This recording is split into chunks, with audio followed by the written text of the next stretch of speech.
And welcome everybody to the second episode of the Mind Sculptors podcast. I am your host, Caleb, also known as Callahan on the internet.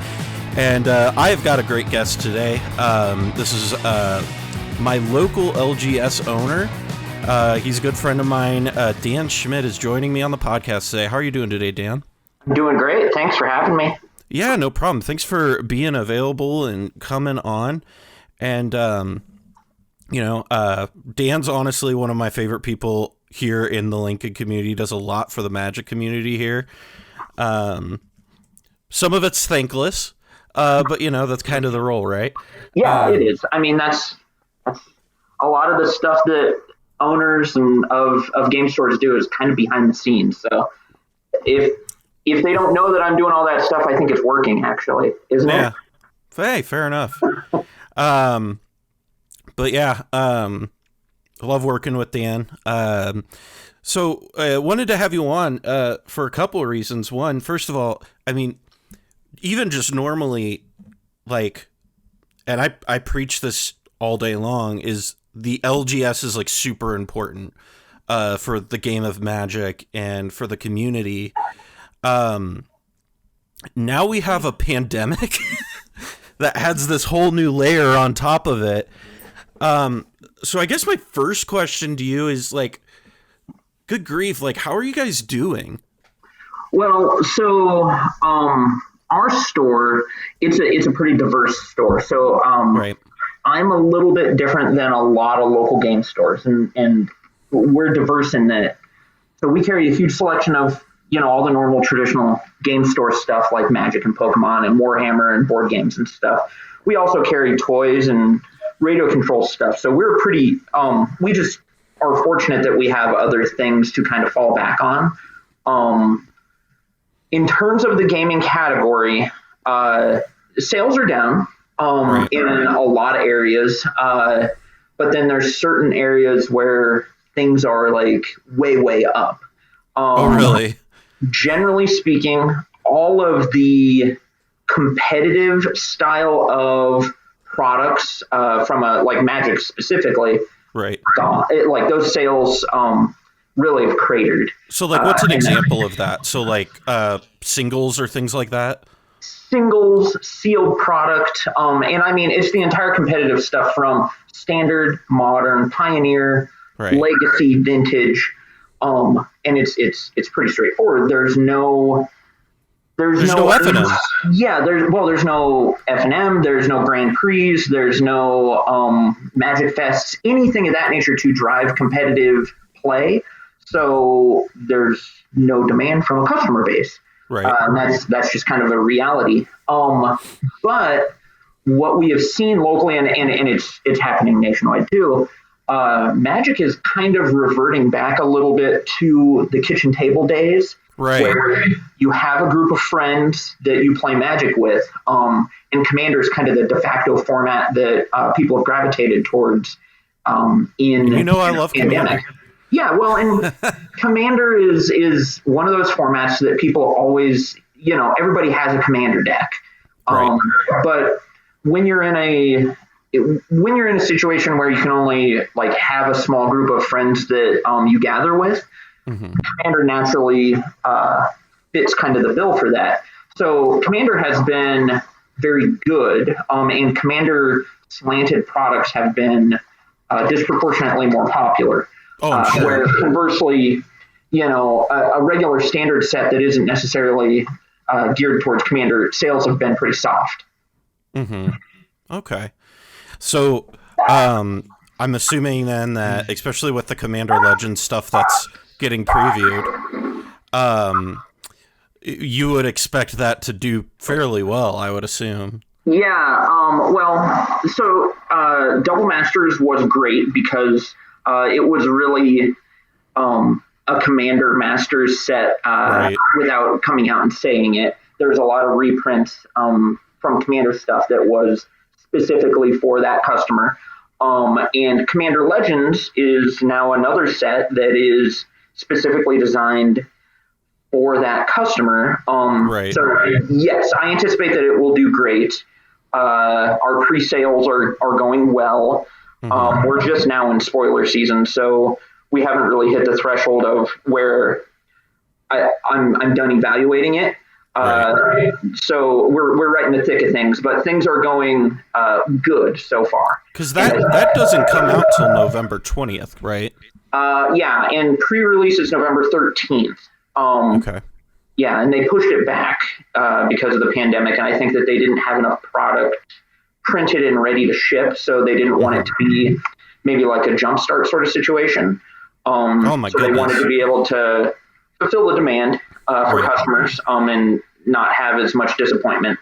So, yeah, I think Commander Legends is going to be good. It seems like there's a lot of exciting cards. It seems like there's a lot of interesting reprints. It's Some going to new be cards that are interesting.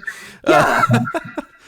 Which is good. I mean, honestly, creating interest and having things going on that are, interesting, especially during this news cycle and things like that. Right.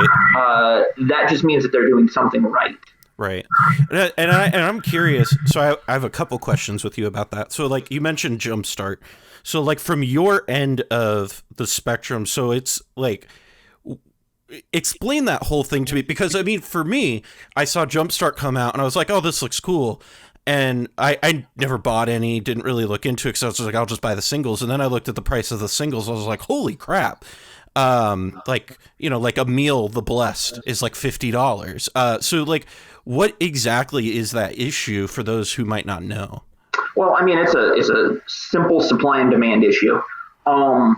We were allocated pretty heavily. We were allocated where we really only got about 20% of our initial order, which there's just not enough product for the local supply. That was on the initial wave. There was another wave that happened, I don't know, a month and a half afterwards, but we still only got, I think, maybe 3 or 4 cases of it on that batch, which was not, again, enough. It sold out instantly. Right. And there's still... I think there's more boxes of Portal 3 Kingdoms floating around there. Yeah, there might be. I mean, right now. And a lot of it is that, they're relying on printers that are working on lower capacity than normal. They're probably working on skeleton shifts, and they had a very aggressive release schedule over the summer, and it just ended up that something had to get underprinted. Unfortunately, they underprinted the set that was probably going to be the most in demand because of the Commander demand, nationwide. Whereas something like M21, they probably could have throttled that back a little bit and then put some of those printing capacity towards Jumpstart, and I think it might have been a wiser decision. But that's hindsight. All the word coming in is that there will be more supply, but it's just going to be a bit. Just a matter of time, right? Yep. I think we'll probably get a wave in November. I don't anticipate that it will, again, fulfill the demand. And then there will probably catch up after that, because there isn't going to be a major release until after the first of the year. Yeah, and I mean, and even jumping off with that now, because Wizards suspended in-store play through the end of the year. Correct. And I mean, I know you and I had even talked about, like, I mean, this was back in, was it June? We talked last about, there was like, oh, maybe we'll be able to restart Commander League at some point, and we don't know what that looks like. And it's, I mean, the reality is we have no idea when in-person Magic's going to be back on the table. Correct. And I mean, we look at it from a couple of different things. First of all, we look for guidance from our partners like Wizards of the Coast and Pokemon Company and stuff. So if they're not comfortable having in-store play, we're definitely not going to push it. So Wizards and Pokemon and Yu-Gi-Oh! And those companies have all suspended play throughout the rest of the year. And we're definitely going to follow suit. I'm sure they have criteria and thresholds that they want, that they look at local areas, and they want to keep certain cases under those thresholds to make sure that they're comfortable reopening events again. Yeah, it's not looking good. I wouldn't hold my breath for January either, Yeah. but that is what it is. It's not like, I mean, everybody's coping with this problem, so Yeah, no kidding. tough to complain a lot about it, but it is a stressor for game stores in particular. Right. A lot of One of the big problems with game stores is that our business model is from the ground up. It's based around events. Right. We have a certain amount of area that is set aside for events. Like our store has about 2,200 square feet for events. That is a lot of money every single month that we pay for tables and chairs to be in. There's not product there, so it's not. It has to generate revenue in some way because we pay that dollar per square foot. So Right. a lot of stores have had to pivot. I know that we've pivoted where we're setting up and we have product back there currently, Mm-hmm. but it is a huge drain on resources where we're basically paying a 20% tax because our Right. business model has collapsed, and we've had to pivot in a short amount of time. Uh, and so, again, we're fortunate because we have other product categories that we can fall back on. There's a lot of stores that are in a worse case than I Mm-hmm. am, where their business model is really based around events and they have far fewer products that they can sell, Right. which is a struggle. and and that's kind of part of what's so hard about this, because it's like it's this double-edged sword issue, right, where it's like, if an LGS goes away, um whenever we come out on the other end of this, there goes your Magic community, because so much of the Magic community is based around the LGS. um and so, like, and this is something, because it's like, obviously buying product helps, buying from your local store. But I mean, what are things that people can do that you, in your estimation, would be helpful to some extent? Well, I mean, yes, buying anything and everything helps. Now, there's some products that help more than others. Mm-hmm.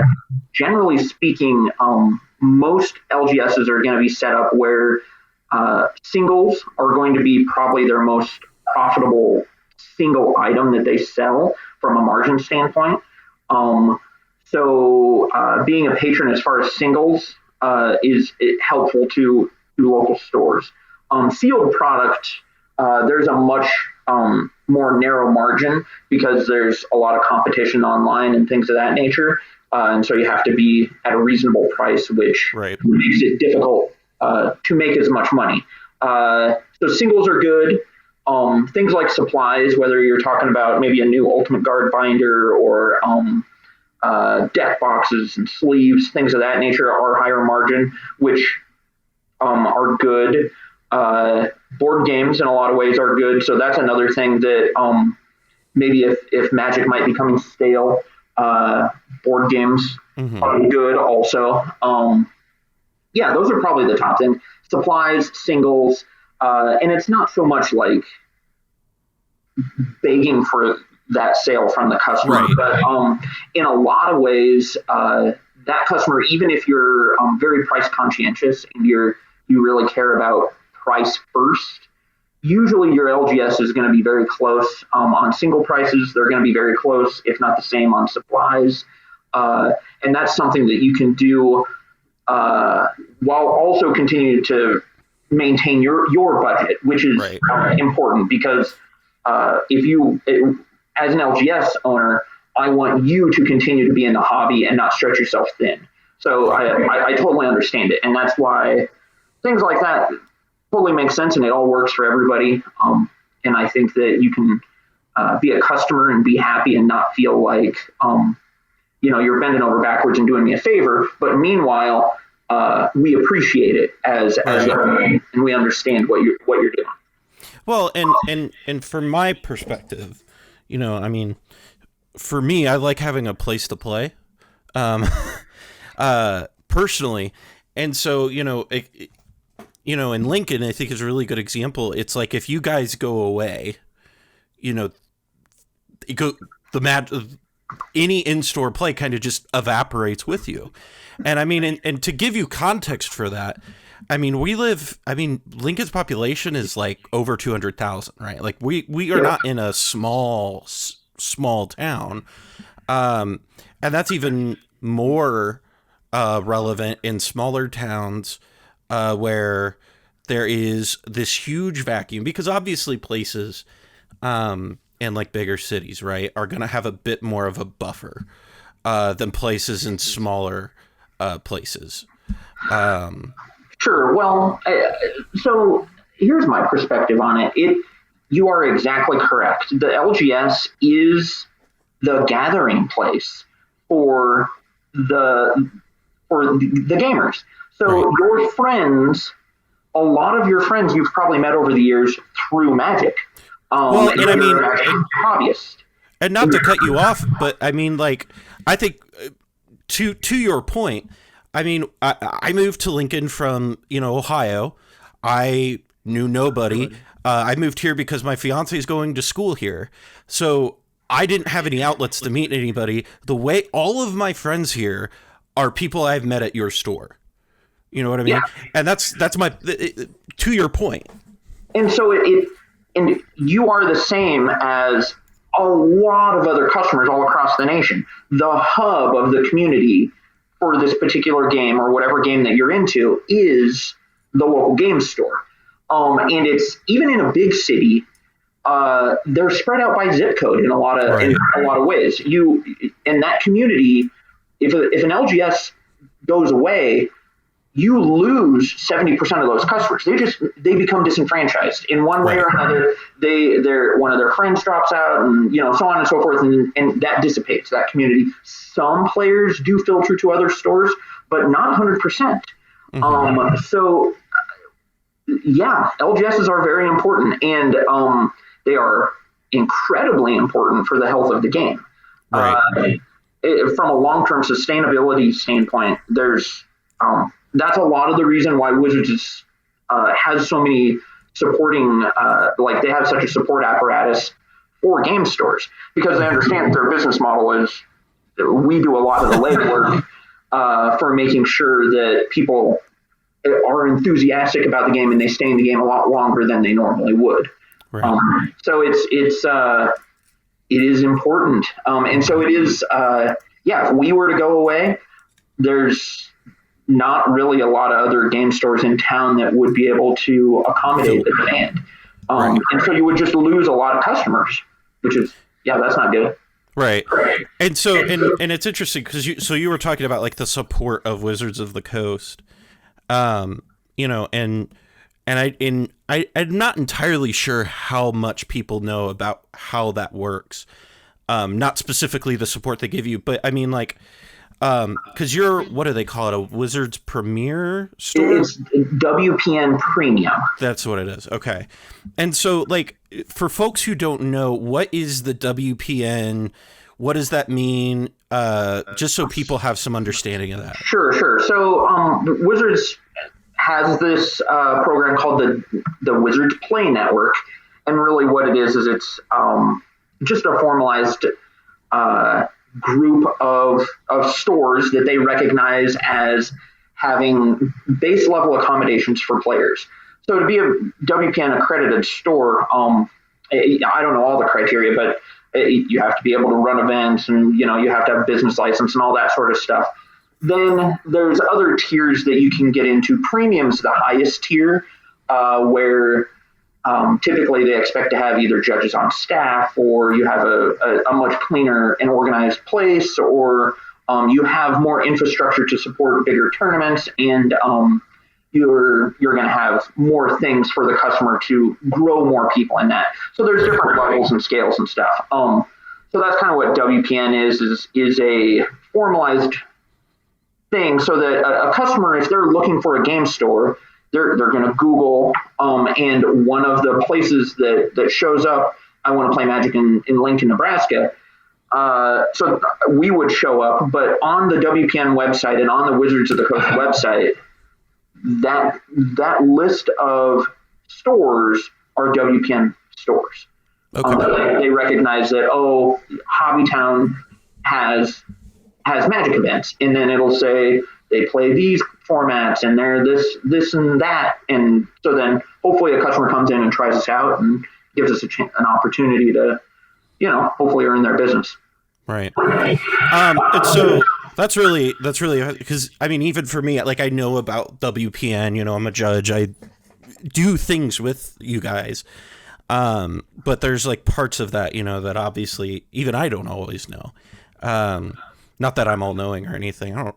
But, and so one thing, I was curious about too. And so we were talking about, how the state of the game, is impacted by printings and playing in stores. And I feel like, especially during the pandemic, we've been in this really interesting position, right? We've just had like this string of bannings, right? Which is very like, I mean, I don't think something like this has happened since I think it was miradin block the last time.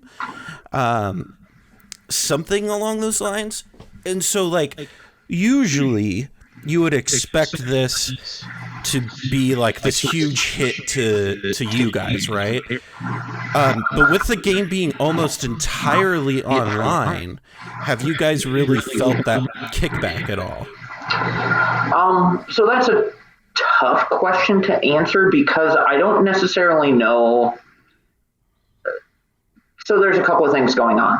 I don't know entirely how much it affected me. And the main reason is that there's no in-store play. And sales on standard product, which is where the bannings are, have been down during the entirety of the pandemic. So it's difficult to measure how much they're down versus how much they would be down if we were not in the pandemic versus how much is contributed to bannings, so on and so forth. It's kind of the other thing is, I honestly believe that they probably are more aggressive with the bannings right now because they know that it's almost an experiment. They're seeing if this is good or bad or if they can derive any sort of data from Arena, so that in the future when in-store play is going on and there's a lot more people playing the game, or at least that format, they can make a more educated banning, or not make a banning. So if I'm understanding you correct, like this is like a tinfoil hat theory, right? Well, it's not even a tinfoil hat. It's just that like, I don't think that they would probably be as aggressive with the bannings this summer, if in-store play was going on. Okay. I think that they probably pulled a few more levers because the consequences were relatively low. And they're looking to see what happened with this, because they have gone into it with the full understanding that there's really a sales plateau that they're going to reach with these standard sets. Mm-hmm. And the customers that are buying standard stuff right now are buying it because they buy Magic cards every time a new set comes out. Right. There's not demand because there's a tournament this weekend and deck lists were published. So they have a little bit more leeway to figure out if they're doing bannings correctly or incorrectly, or at least trying something out. And okay, so that's actually really interesting. So, I mean, because I was even thinking about this too. So even if we dial it back, because we did a couple tournaments last year, bigger ones, and so with the way that, because they've been like printing these really like powerful cards, right? Like they're indisputably powerful. I've seen people compare them to Urza's Block Power. I don't know that I agree with that level of hyperbole. They're not. I saw somebody say that on Twitter, and I was like, dude, I didn't play during Urza's Block, and I know it's not that bad. But one of the things that I'm curious from your perspective as an owner is, did that push in power?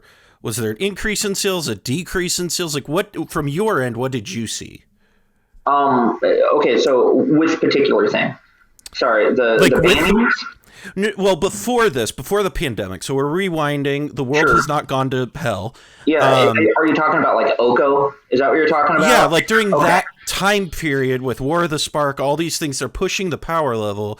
Like from your end, what did you see as far as that goes? Generally speaking, and this is broad, uh, broad kind of like generalizations here, but generally speaking, Magic players love powerful cards and iconic cards and love to buy them. Sets that have powerful cards disproportionately outsell sets that are balanced. So, and just that's across the board always. It just has always been that way. So it incentivizes Wizards to print good cards. Conversely, there is a major feel bad moment when there are card bannings. And in years past, because I've been an owner for 15 years, and I actually worked in the hobby industry for another 6 years before that. So I've been around forever. So you experienced Miradin. Yeah, well, not only Miradin, but I played Standard during Urza Block. Oh no. Well, yeah, I mean it's all good, but I mean, so yeah, I played competitively during Miradin. I remember when Darksteel came out, and Darkbound was super powerful. But when there are bannings, customers and across the board do not like it. Right. And it's because an item that had value now has no value. So inherently bannings are bad. Now, when things like War of the Spark came out, War of the Spark was super popular. One of the better selling sets of this last generation of sets. Just super popular.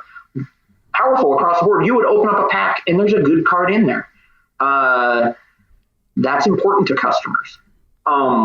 So to answer your question, kind of a long-winded one, people like good cards, and people want to buy sealed product where they hope that they get a good card. So something like Commander Legends, where they're less constrained by banned and restricted sort of stuff. They the shackles are kind of off, and so you can see that. You can see it in the design. Yeah, we're right in the middle of spoiler season, and there's some cards that are pushed and cards that are spicy, and it's extremely pushed. Yeah, and it's causing conversation, and it's causing excitement. People want to buy that a lot more than they want to buy something like Ikoria, which had fun cards, but not as many pushed sort of cards. Well, and especially, and Ikoria it was in an interesting spot, because Ikoria is not even bad or not even powerful. The problem is it's right off the heels of Throne of Eldraine and Theros, and both of those sets are bananas. Yeah, and they were fun things that had good cards in them. And Ikoria has good cards, but not as many. Right. And kind of plays out in the sales. Yeah, well, that's totally fair, and I don't want to go too far off topic, but you were talking about you played during Miradin. Did you play the deck in Miradin Standard? Oh yeah, my buddy Phil and I made state championships was always back in the day. That was the first tournament where Standard was legal for whatever the new rotation of the new fall set was. So Phil built an affinity deck right when Miradin came out, and it was Miradin and Onslaught block. Goodness. And I showed up to the event to States, and I ended up getting second place, and I had never played the deck before. I didn't even I shuffled up and just round one, game one was the first time that I looked at those cards, and I got second place in the entire thing. Oh my gosh. And it's because it was so much more powerful than everything else that was in the format. It was crazy. So Yeah, no, it's funny. I've gone back and watched like gameplay footage of times like that and watch people play those decks out, and I'm just like, oh my gosh. That's like when people go back and play like Urza Block Standard and they stream it online or whatever, and I see people compare that to now. I'm just like, nothing being printed now is in the neighborhood of what was going on back then. So like when Urza's Legacy came out, Grim Monolith was there, and it's like, oh, we're going to play Grim Monolith, and I don't know. It's Lyrian Academy. I'm not sure what Wizards was necessarily thinking. Obviously they didn't have enough play testers going through it, but yeah, you just look at something like so you've got all your pieces from Saga, and then you add in Grim Monolith and other stuff like that, and it's just off to the races. That's why they called it the combo winter. It was a different time back then. I've always said this too. I like go back and look at older cards, and I'm just like, man, Magic was the Wild West back in the day. Yeah, well, there wasn't necessarily the aggregation of data that there is in these days. Right. So it was a lot more like, I feel like this card is good, so I feel like I'll put it in here.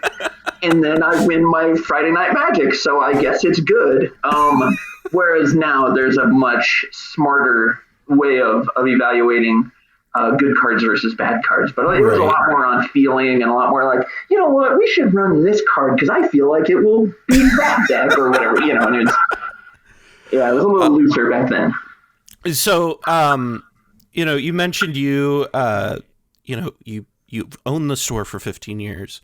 You worked in the industry for 6 years prior to that.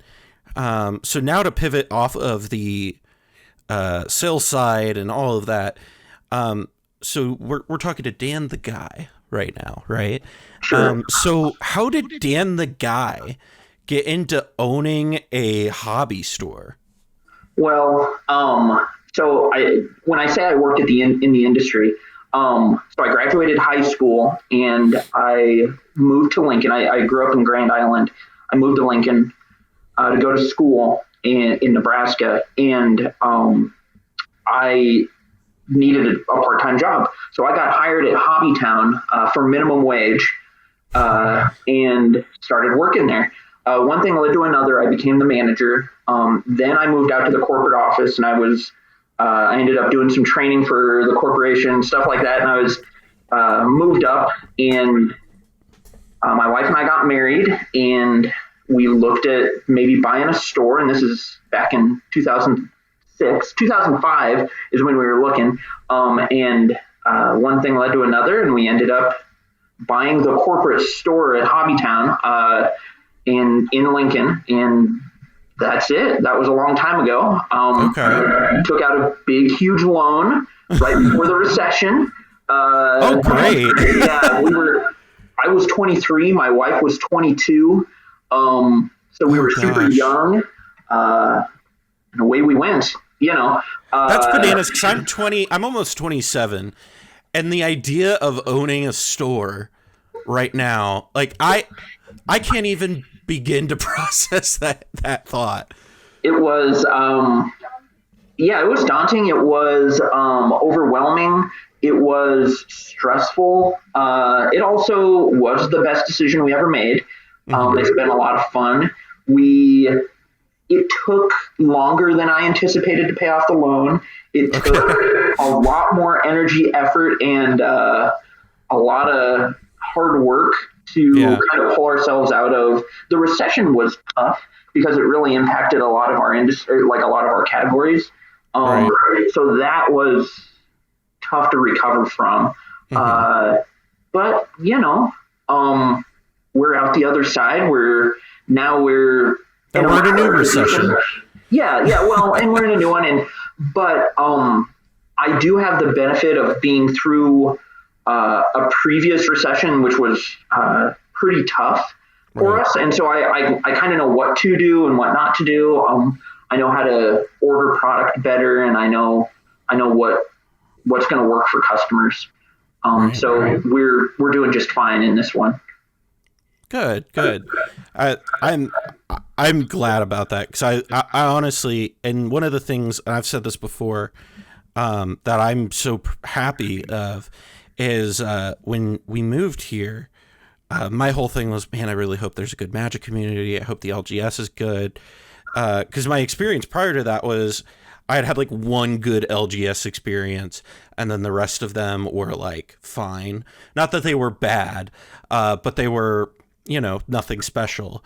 And I remember the first time I walked into your store, and I just saw all your binders and all of that, and I was like, this guy got his crap together. I love it.